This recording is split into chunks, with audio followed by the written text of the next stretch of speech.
우리가 지금 사도행전 2장 말씀을 쭉 살펴보면서 진정한 교회의 특징이 무엇인가, 진정한 그리스도인들의 특징이 무엇인가를 살펴봤습니다. 오늘은 그 마지막 시간인데 초대교회 그리스도인들의 특징, 남은 한 가지가 뭐냐면 하나님을 찬양하는 것이었습니다. 여러분 기억을 더듬어서 한번 살펴볼까요? 이들은 기쁨과 순전한 마음으로 사도들의 가르침을 듣고 교제하고 떡을 떼며 기도했습니다. 그런데 무엇보다 이들은 하나님을 찬양했다는 거예요. 이것이 교회고, 이것이 기독교이고, 이것이 그리스도인의 모습입니다. 이들은 매일 하나님을 찬양했어요. 그리스도인이 된다는 것은 내 죄가 사해졌음을 알고 하나님을 내 아버지로 아는 것이죠. 내 안에 생명이 있기 때문에 더 이상은 죽음을 두려워하지 않고 다가올 영광을 고대하는 것. 이게 그리스도인입니다.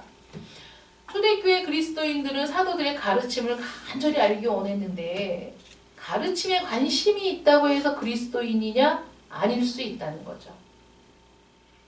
우리는 이 지금까지 살펴본 교회의 그 특징들이 그렇지 않은 사람, 그리스도인이 아닌 사람, 믿음이 없는 사람들도 흉내낼 수 있는 것들이라는 거예요.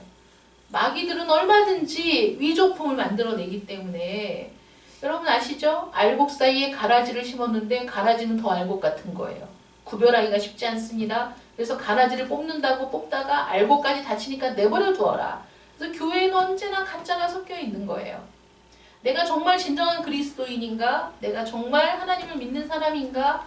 살펴보기 위해서는 우리가 지금까지 교회의 특징들을 살펴봤던 것들을 나는 어떠한가를 생각해 봐야 된다는 것이죠. 나는 어떠한가? 가르침에 관심이 있지만 말씀에 감동받지 못하는 사람들, 결코 삶을 변화시키지 못하는 사람들이 있는 겁니다. 지적인 기독교에만 관심을 갖는 것이죠. 그러므로 가르침을 좋아하고 관심이 있다고 해서 진정한 그리스도인이 아닐 수 있다.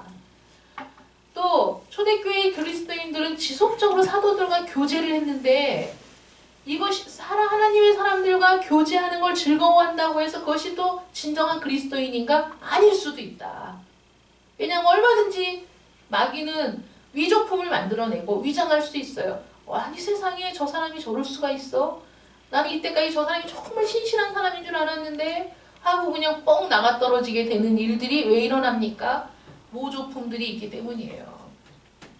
성찬식에 참여하는 것도 예배에 참석한다는 것도 그 자체가 그리스도인이라는 것을 증명해 주는 것이 아니라는 것이죠. 기도도 마찬가지입니다. 기쁨도 마찬가지입니다. 마귀는 기쁨조차도 위조할 수 있어요. 그래서 그 토론토 그쪽에 그 이단 교회 거기 보면 미친 듯이 웃는다니까요. 몇 시간도 웃어요. 잘못된. 네. 그래서 그 웃음이 성령 충만의 한 그 모습이다. 뭐 이렇게 얘기를 하지만 그건 비정상적인 거죠. 기쁨도, 웃음도, 행복도 마찬가지라는 거예요. 마귀가 다 위조할 수 있다는 거예요. 그런데 마귀가 위조할 수 없는 게 딱 한 가지 있습니다. 그게 뭐냐면 하나님을 찬양하는 것이에요. 마귀는 다른 모든 사람들에게 그리스도인처럼 보여지게 할 수 있어요. 때로는 막 믿음이 좋은 것처럼 보이기도 하고 기도에 열정적인 것처럼 보이기도 하고 그런 모습들을 다 위조해낼 수 있는데 마귀가 가장 싫어하는 게 하나님을 찬양하는 것이거든요. 하나님을 찬양하는 것은 그 누구도 하게 두지 않습니다. 우리가 하나님을 찬양하는 것, 그러니까 우리가 곡조 있는 찬송을 복음성가 부르는 거라고 생각하시는데 그것만이 찬양은 아닌 것입니다. 찬양은 정말 하나님의 어떠하심을 보고 감격하고 기뻐하고 그 하나님의 어떠하심을 우리가 마음속으로 깊이 우러르고 숭상하는 그것들을 다 우리가 찬양이라고 얘기하는데 그 찬양이 마귀는 누구도 하나님을 찬양하도록 하지 않아요. 왜 그러냐면 마귀는 하나님을 미워하기 때문입니다. 마귀의 목표는 사람들이 하나님을 경배하는 것이 아니라 자기를 경배하게 하는 것이 목적이기 때문에 절대로 찬양하는 것을 허락하지 않습니다. 하나님을 찬양하는 것이 모든 신앙 고백에 있어서 궁극적인 시험일 수 있다는 게 바로 이 때문이죠. 여러분들은 하나님을 찬양하고 있습니까? 예루살렘의 그리스도인들은 하나님을 찬양했습니다. 교회가 교회다울 때 찬양은 언제나 교회의 두드러진 특징이었다는 것이죠. 만약에 여러분들이 하나님을 찬양하지 않는다면 여러분들이 그리스도인인가 다시 살펴봐야 됩니다. 여러분, 제가 여러분들에게 바라는 것은 예배 시간에 말씀을 들을 때 정말 이 말씀이 정말 그런가? 맞는 건가? 그렇게 막 그 마음속으로 깊이 생각하며 말씀을 듣기를 원해요. 여러분들이 집을 산다고 생각해 보세요. 여러분들이 가서 보기만 하고 이거 집이 좋아 덥석 계약할 수 있습니까?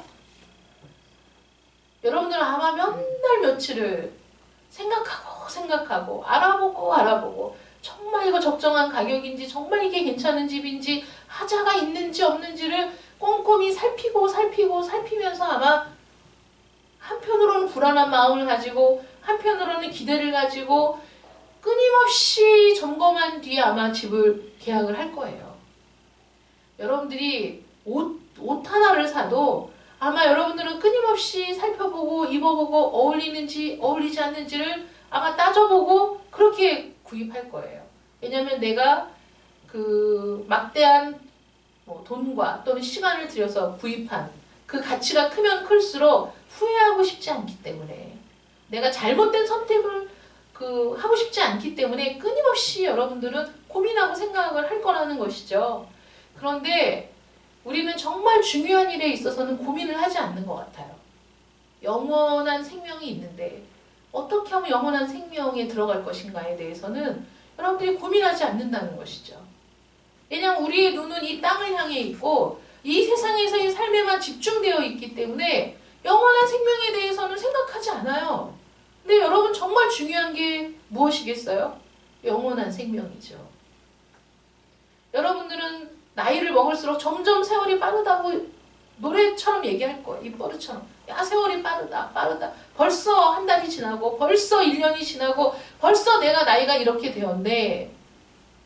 50평생을 살았어도 내가 어떻게 살았는지 내 자신을 증명할 수 있는 어떤 것들도 이룬 일이 없다는 그런 생각조차 하지 않고 늘 아기다툼과 경쟁과 어떻게 하면 조금 더 잘 살까? 어떻게 하면 조금 더 소유할까? 어떻게 하면 내가 다른 사람들에게 더 많은 자랑거리를 갖고 살게 될 것인가에 대해서만 집중하기 때문에 여러분들이 이 예배의 시간에 나와서 하나님의 말씀을 들을 때에도 내가 어떻게 하면 이 말씀을 통해 영원한 생명을 알아갈까? 어떻게 하면 내가 영적인 지식을 소유할까? 어떻게 하면 내가 하나님에 대해서 더 많이 알 수 있을까를 고민하지 않고 그냥 이 시간에 몸을 맡기고 그냥 이 시간에 앉아있는 것만으로 여러분들이 예배에 참석했다고 생각하고 여러분들이 이 예배에 참석했다는 것만으로도 여러분들이 그리스도인이라고 착각하고 그리스도인이라는 착각 때문에 어김없이 영생은 나에게 주어질 것이라고 생각하는 것, 그게 바로 마귀가 여러분들에게 주는 거라는 거예요.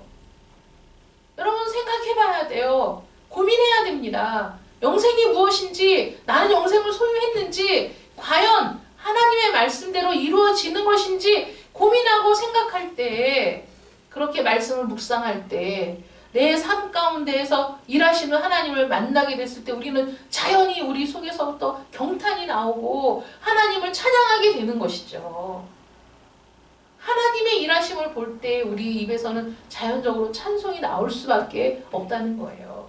그런데 말씀에 대해서 무지하고 알고 싶지도 않고 궁금하지도 않고 나의 영적인 성장에 대해서는 전혀 관심이 없는데 어떻게 하나님을 찬양할 수 있겠습니까? 그래서 이 예배 시간에 여러분들이 정말 집중해서 정말 말씀이 그러한가 그걸 궁금해하고 알기 원하고 답을 찾기 원하고 이러면서 집중하는 시간이 되시기를 축원합니다. 정말 중요한 시간이라는 거죠, 지금이. 얼마 전까지만 해도 예수 그리스도를 핍박하고 십자가에 못 박으라고 소리 지르던 그 사람들이 베드로의 설교를 듣고 놀라고 두려워하면서 형제들아 우리가 어찌할꼬 하고 묻던 그 사람들이 지금은 하나님을 찬양하고 있다는 거예요. 매일 하나님을 찬양하고 있어요. 이들에게는 무슨 일이 일어난 겁니까? 무엇 때문에 이들이 하나님을 찬양하게 되었을까요? 우리는 성경을 읽으면서 야, 이 사람들이 어떻게 이렇게 변할 수가 있지? 궁금해하죠. 이 사람들은 어떻게 이렇게 변할 수 있을까? 이 초대 교회 그리스도인들이 진정한 기독교의 모습을 드러내고 있다고 제가 여러 차례 말씀을 드렸으면 여러분들이 이들의 모습이 과연 나에게 있는가를 점검해 봐야 되는 거죠. 나는 정말 영생을 소유한 사람인가? 나는 정말 그리스도인인가? 확인해 봐야 되는 거예요. 이들에게는 첫 번째로 자기 자신들 속에서 큰 변화, 놀라운 일이 일어났기 때문에 하나님을 지금 찬양하는 겁니다. 이들 모임의 중심은 누구냐? 예수 그리스도예요. 이들 모임의 중심은 예수 그리스도인데 이분에 대해서 배우면서 자신들의 변화되는 모습에 깜짝 놀랐다는 것이죠. 이들은 어떤 사람들입니까? 경쟁과 시기와 악의로 가득했던 그런 곳에서 그런 삶을 살았던 그런 사람들이죠. 이제 이들은 여기에서 나왔어요. 여기 교회로 들어왔어요. 교회에 들어와 보니까 이들은 자신의 소유까지 기꺼이 내어주려는 사람들로 모여있는 곳이었어요. 거기에서 그들은 깜짝 놀라고 그 다음에 자신들도 그렇게 변화되어가고 자신들도 기꺼이 자신들의 소유를 내놓고자 하는 마음으로 가득 차는 것을 보면서 야, 우리 안에 이런 변화가 일어날 수 있다니, 내가 이렇게 변화되었다니 너무 놀라고 기뻐서 하나님을 찬양했다는 거예요. 이들은 하나님께 감사하지 않을 수 없었습니다. 주께서 구원받는 사람을 날마다 교회에 더해 주었어요. 얼마나 놀라운 일이냐고요. 우리 교회에도 구원받는 자의 수가 날마다 더해지기를 간절히 원하는데 초대교회 같은 역사가 일어나지 않네요. 만약에 그런 일들이 일어난다고 생각해 보세요, 여러분. 매주 사람이 들어오고 매주 사람이 은혜를 받고 믿음으로 세례를 받겠다고 고백하는 자들이 늘어나면 얼마나 교회에 큰 기쁨이겠어요. 날마다 구원받는 자들을 더해주시는 감격을 보면서 이들은 자신들이 구원받았음을 깨닫고 감사했다는 거예요. 말씀을 들었을 때 자신의 무지를 깨닫고 인정하게 되었어요. 야, 내가 정말 잘난 줄 알았는데 내가 정말 무지했구나. 뭐에 대해서 무지합니까? 하나님에 대해서 무지하고 예수 그리스도에 대해서 무지하고 영생에 대해서 무지하고 저 영원한 세계에 관심이 없었다는 자신을 발견하게 되면서 죄를 고백하며 돌이켰다는 것이죠. 하나님의 아들에 관한 메시지를 믿기만 하면 되는 것이죠. 그것이 세례를 통해서 그분과 합해지는 믿음이 그런 거거든요. 내가 그리스도와 하나가 되는 것. 자신을 전적으로 복종시켜서 그리스도께서 갈보리 십자가에서 죽으시고 그 죽으심으로 말미암아 우리의 죄가 씻겨졌다는 것을 믿게 되었다는 거예요. 하나님과 화목하게 되었습니다. 무거운 짐은 사라졌어요. 우리 주님께서 형벌의 짐을 다 짊어지셨거든요. 자유하게 됐어요. 하나님께 감사를 드리는 거죠. 하나님께 찬양하는 겁니다. 이들은 구원받았고 구원받고 있었어요. 구원받은 게 끝이 아닙니다. 구원받았습니다. 이 구원은 믿는 자들의 마음속에서 시작된 하나의 과정이 문이 열린 거예요. 나는 이제 구원의 문으로 들어갔어요. 그 다음에 우리는 그 구원의 길을 걸어가는 거예요. 날마다 우리의 구원이 이루어지고 있는 겁니다. 그래서 가르침을 들을수록 기쁜 거예요. 즐거운 거예요. 그 가르침에 놀라는 겁니다. 그 가르침을 듣고 믿음이 성장할수록 내 안에서 새로운 능력이 막 시작되고 새로운 능력이 나타나는 것을 깨닫게 되는 것이죠. 이제는 더 이상 과거에 내가 기뻐했던, 과거에 나를 기쁘게 했던 것들에 얽매이지 않게 되었다는 거예요. 여러분들이 잘 알고 있는 이야기가 있습니다. 그 동물이 뭔지 모르겠는데 하여간 소 두 마리가 있는데 한 소는 윤택하고 한 소는 삐쩍 말랐어요. 왜 그렇습니까? 그 윤택한 소에게 먹이를 많이 주었기 때문이다.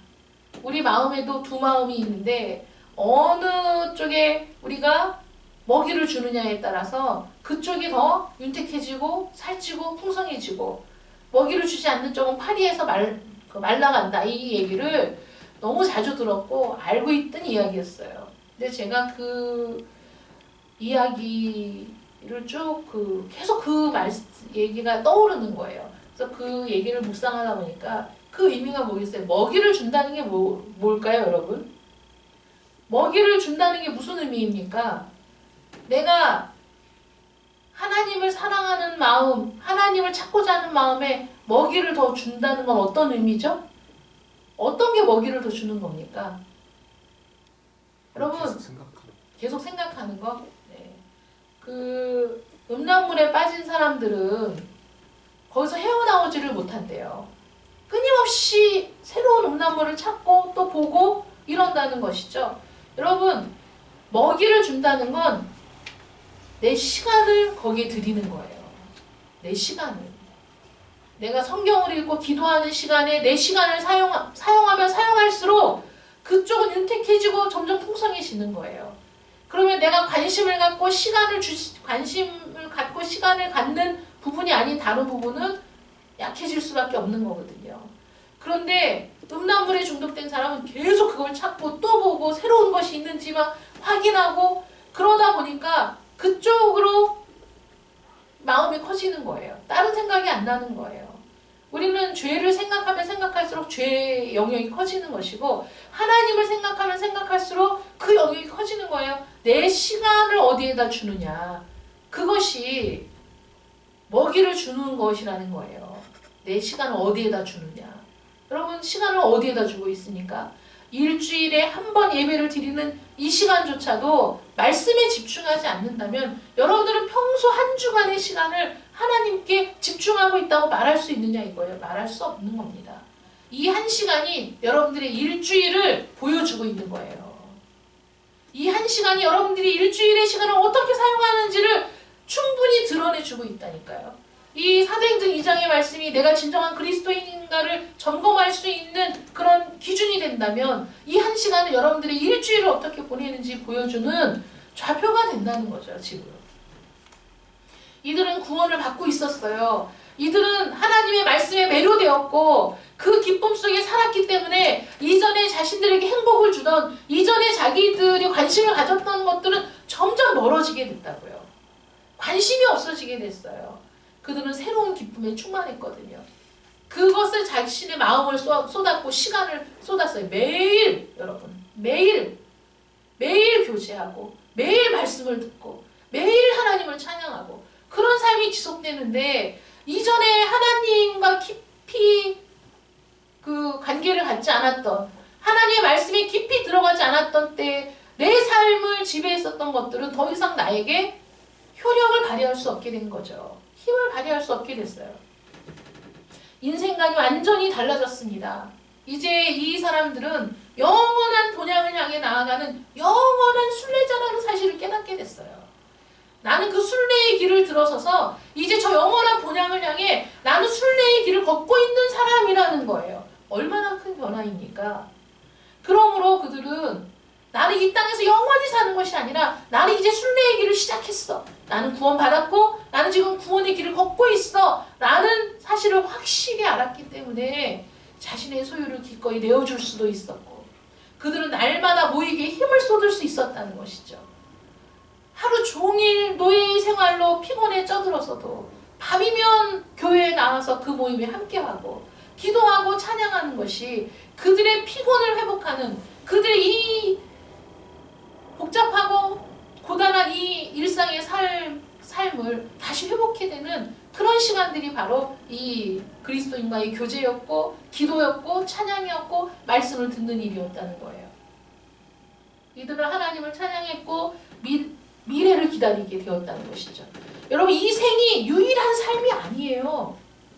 지금 육체로 사는 이 삶이 유일한 삶이 아닙니다. 죽음과 무덤이 끝이 아닙니다. 또 다른 삶이 있어요. 영광스러운 삶이 있어요. 하나님의 아들이 들어가신 그 나라가 있는 거예요. 우리 주님께서 우리를 위해 죽으셨죠? 오늘은 부활하신 날을 기념하는 부활주일입니다. 주님의 부활도 우리를 위한 것이었고 주님이 승천하셔서 하나님의 나라로 들어가신 것도 우리를 위한 거예요. 우리도 장차 주님이 깨뜨리신 죽음의 권세 안에 묶이지 않기 때문에 우리는 하나님의 아들이 들어가신 나라로 들어가게 될 겁니다. 거기에 또 다른 삶이 있다는 거예요. 예수님은 우리들을 위해서 처소를 예비하러 가셨습니다. 지금 처소를 준비하고 계세요. 그래서 이 초대교회 성도들이 어떻게 살았습니까? 자신들이 주님이 예비하신 그 처소에 들어가기에 합당한 사람이 되기를 원했다는 거예요. 이 세상에서 살지만 이 세상에서의 삶이 전부가 아니었던 거예요. 이 세상에서 살지만 주님이 부활하셔서 하나님의 나라로 들어가셨는데 뭐라고 말씀하셨냐면 내가 속히 오겠다. 너희들이 거할 처소를 예비하고 내가 너희들을 데리러 오겠다. 말씀하셨어요. 말씀을 들었습니다. 믿었습니다. 그리고 소망을 가졌어요.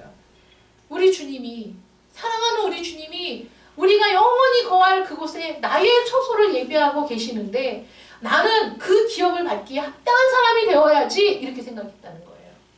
이 세상이 전부가 아니기 때문에 자신들의 기업에 들어갈 준비를 하기 시작했다는 것이죠. 구원받았고 구원받고 있었고 마침내 완전히 구원을 받을 것이라는 거예요. 그렇기 때문에 이들의 입에서는 찬양이 계속해서 나온 거예요. 그 일을 이루시는 하나님이시거든요. 지금도 구원받은 게 끝이 아니에요.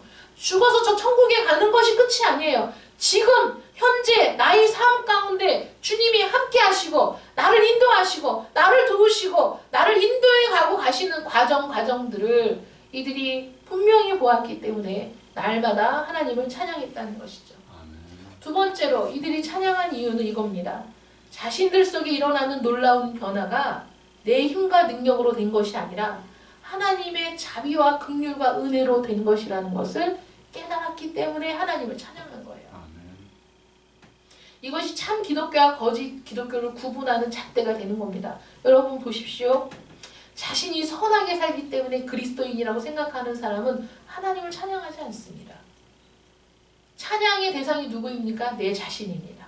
내가 선하기 때문에, 내가 착하기 때문에, 내가 이렇게 했기 때문에, 야 봐봐 지금 이렇게 예배를 드리는 것도, 지금 예배 드리지 않는 사람이 얼마나 많은데, 야 오늘도 누구 빠졌네, 누구 빠진 거 보니까 나는 얼마나 대단한 사람이냐, 이런 생각을 하고 있는 사람은 예배의 자리에 참석했어도 결코 하나님을 찬양하지 않는다는 거예요. 우리가 선행을 했다, 우리가 의롭다, 우리가 이렇게 했기 때문이다 라고 말하는 사람들은 하나님을 찬양하지 않습니다. 그러나 자신 속에 일어난 일들이 하나님이 일하신 결과라는 것을, 내 과거가 어찌 되었든 상관없이 하나님이 베푸신 은혜 때문이라는 것을 깨닫는 사람은 하나님을 찬양했다는 거예요. 가브리엘 천사가 마리아에게 나타났어요. 잉태할 것이라는 선포를 했어요. 그 아이는, 잉태하는 아이는 다윗의 왕자를 영원토록 이어갈 하나님의 아들이라는 소식을 들었을 때 마리아는 믿었지만 그것이 어떤 일인지를 분명히 깨닫지 못했어요. 그런데 친족인 엘리사벳을 찾아갔을 때 엘리사벳의 태중에 있는 아기가 막 뛰노는 거예요. 성령으로 충만해가지고.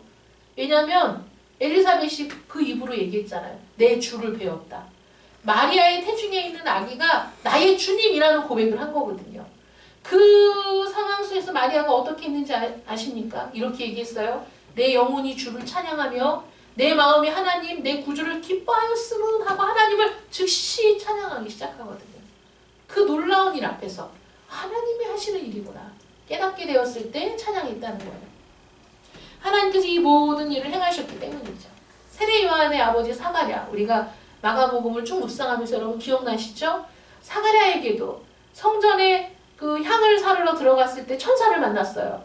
천사가 내 늙은 아내가 아들을 낳을 것이다. 사가랴가 믿었습니까? 못 믿었습니까? 못 믿었어요. 그래서 벙어리가 됐잖아요. 아기가 태어날 때까지 벙어리로 지냈습니다. 아기의 이름을 뭘로 지을 거냐?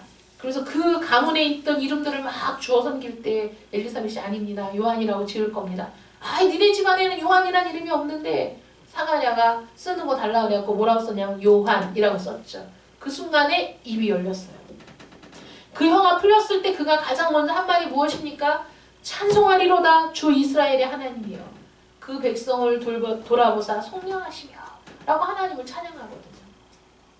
이처럼 초대교회 그리스도인들은 자신들에게 일어난 모든 일들이 하나님의 은혜고 자비고 하나님이 자신들 속에서 일하신 그 놀라운 일들을 보고 하나님을 찬양했다는 거예요. 구원받기 위해 자신들이 할 수 있는 일이 아무것도 없었다는 것을 안 것이죠.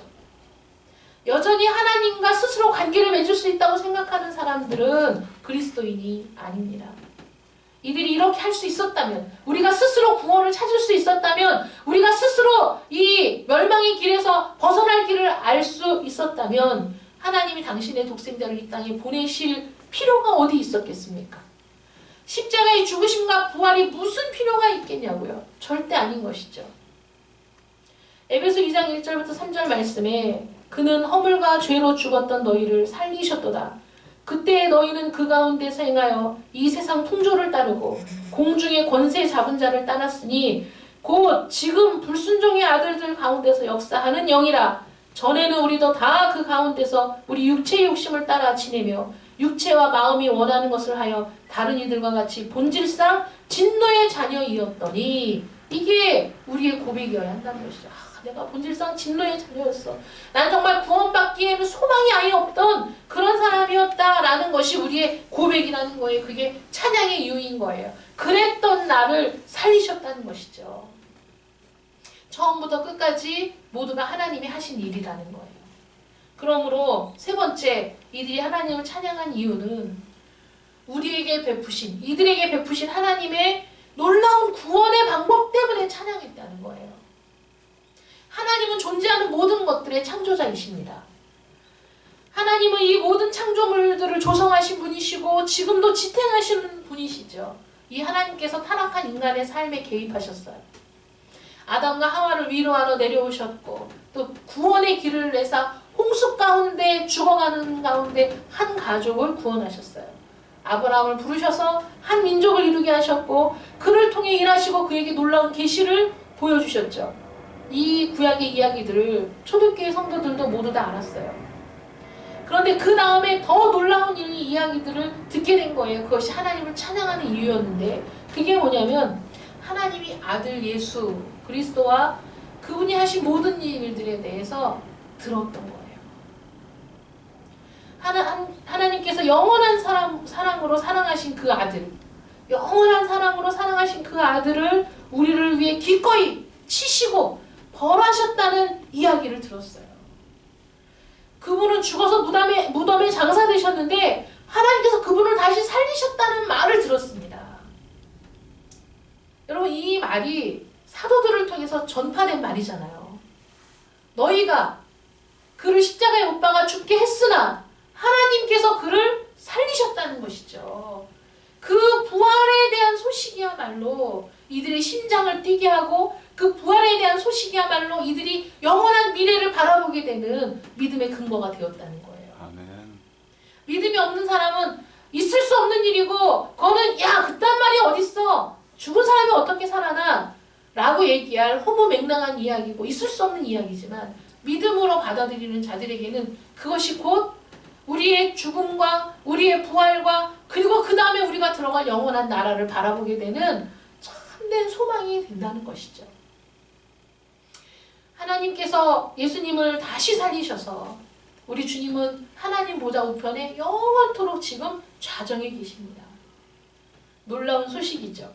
하나님께서 당시에 사랑하는 아들 안에서 지금도 일하시고 장차도 일하시리라는 것을 알기 때문에 하나님을 찬양했습니다.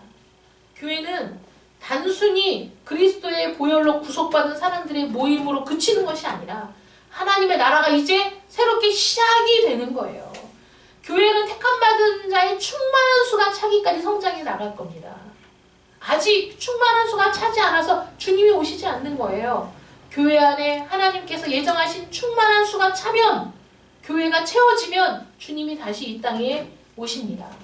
우리는 눈으로 그분을 볼 때까지 지속적으로 이 교회 안에서의 삶을 살아나가야 되는 거예요. 늘 말씀을 듣고 교제하고 기도하고 순전한 마음으로 떡을 떼며 기뻐하며 하나님을 찬양하는 일들이 교회 안에서 지속되어야 한다는 것이죠. 죽음과 무덤을 정복하시고 하늘에 오르신 그리스도께서 이 세상에 다시 오셔서 그 승리를 완성하실 것이기 때문입니다. 우리는 그걸 보는 거예요. 승리하실 그날을 보는 거예요. 그분의 백성을 불러 모으시고 마귀와 죄와 지옥을 소멸해버리시고 영원한 하나님의 나라를 세우실 그날을 바라보게 된다는 것이죠. 그러므로 우리의 눈은 이 땅에 고정되어 있지 않고 하늘로 우리 눈을 들어서 하나님의 일을 보기 시작한다는 겁니다. 우리는 그의 약속대로 의에 거하는 바 새하늘과 새 땅을 바라보도다. 아직 새하늘과 새 땅을 보지 못했는데 성도들은 바라보는 거예요. 믿음으로. 아멘. 소망 가운데 새하늘과 새 땅을 바라보며 살아가는 겁니다. 그렇기 때문에 현실의 어려움 때문에 우리의 찬양이 죽지 않아요. 현실의 고단함 때문에 우리의 찬양이 사라지지 않습니다. 고난이 깊을수록 그리스도인의 찬양은 더 뜨거웠어요. 왜냐하면 그것이 끝이 아님을 알기 때문에 소망을 갖게 되거든요.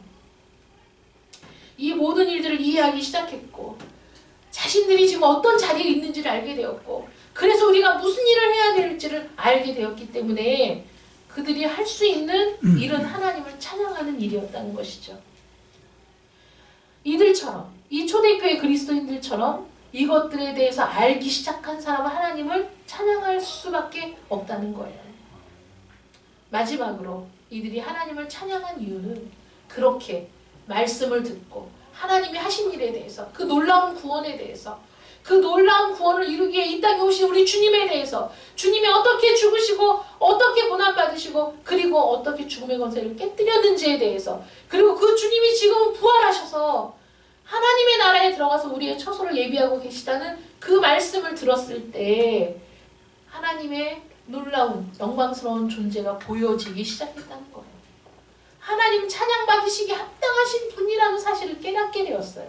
그러므로 하나님을 찬양하지 않을 수 없었다는 것이죠. 우리 하나님의 구원의 계획을 보십시오. 누가 그것을 생각할 수 있었겠어요? 어느 누가 그런 계획을 세울 수 있었겠습니까? 우리가? 아니죠. 우리는 아무 능력이 없는 사람들입니다. 우리는 도무지 이해할 수 없는 방법으로 하나님은 우리의 구원을 계획하시고 그리고 하나님은 우리의 구원을 이루셨죠. 어떻게? 하나님은 거룩하신데 우리 인간은 너무나 큰 죄악 가운데 있는데 어떻게 하나님이 용서하시면서 동시에 거룩하고 공의롭고 의로우실 수 있습니까? 죄인인 우리를 용서하시면서 안 되거든요. 이거 배치되는 거거든요. 있을 수 없는 일입니다. 죄인을 그냥 용서하실 수 없는 분이시잖아요. 거룩하시기 때문에. 공의로우신 분이기 때문에 우리를 용납하실 수가 없어요. 그런데 어떻게 우리를 용서하시고 어떻게 우리를 사랑하시고 어떻게 우리를 용서하시고 사랑하시면서 거룩하심과 공의로우심이 훼손되지 않을 수 있느냐. 우리가 거기까지 어떻게 생각이 미칩니까? 우리가 어떻게 그 놀라운 일들을 생각해낼 수 있습니까? 하나님만이 그 모든 일들을 이루실 수 있는 분이라는 거예요. 이 세상이 대답해 줄 수 있습니까? 철학자들에게 물어보십시오. 철학자들은 대답해 줄 수 있습니까? 아무도 이해하지 못하고 아무도 알지 못합니다. 바울이 이렇게 얘기합니다. 우리는 십자가에 못 박힌 그리스도를 전하니 유대인에게는 거리끼는 것이요 이방인에게는 미련한 것이로되 오직 부르심을 받은 자들에게는 유대인이나 헬라인이나 그리스도는 하나님의 능력이요 하나님의 지혜이니라. 아멘이죠. 그리스도는 하나님의 지혜입니다. 그리스도는 하나님의 능력입니다. 하나님은 사랑하는 아들을 우리 대신 희생 제물로 삼으실 계획을 세우시고 그 일을 이루셨습니다. 그거 외에는 방법이 없기 때문이었죠. 인간은 실패했습니다. 그래서 하나님께서 아들을 보내셨어요. 얼마나 놀라운 계획입니까? 이 놀라운 계획을 우리가 듣게 될 때, 우리가 그 놀라운 계획을 보게 될 때, 하나님의 그 놀라우신 성품과 존재를 우리가 이해하게 될 때 우리는 마음속으로부터 하나님을 깊이 찬양할 수밖에 없다는 것이죠. 이 구원의 복된 소식에 대해서 깊이 깨달은 바울이 이렇게 고백합니다. 깊도다 하나님의 지혜와 지식에 부유하며 그의 판단은 측량치 못할 것이며 그의 길은 찾지 못할 것이로다. 그 깊이와 그 넓이에 들어가게 됐을 때 우리는 다 이해할 수 없는데도 너무나 깊고 너무나 측량 못할 그 은혜와 사랑을 발견하게 됐을 때 하나님을 그렇게 찬양하게 된다는 거예요. 정말 감탄이 그냥 나오는 거예요. 시편 107편 8절 2절은 이렇게 얘기합니다. 여호와의 인자하심과 인생에게 행하신 기적으로 말미암아 그를 찬송할지로다. 아멘. 여호와의 속량을 받은 자들은 이같이 말할지어다. 여호와의 속량을 받은 사람은 이렇게 얘기해야 돼요. 여호와의 인자하심과 인생에게 행하신 기적으로 말미암아 그를 찬송할지로다. 당연히 이렇게 해야 된다는 거예요.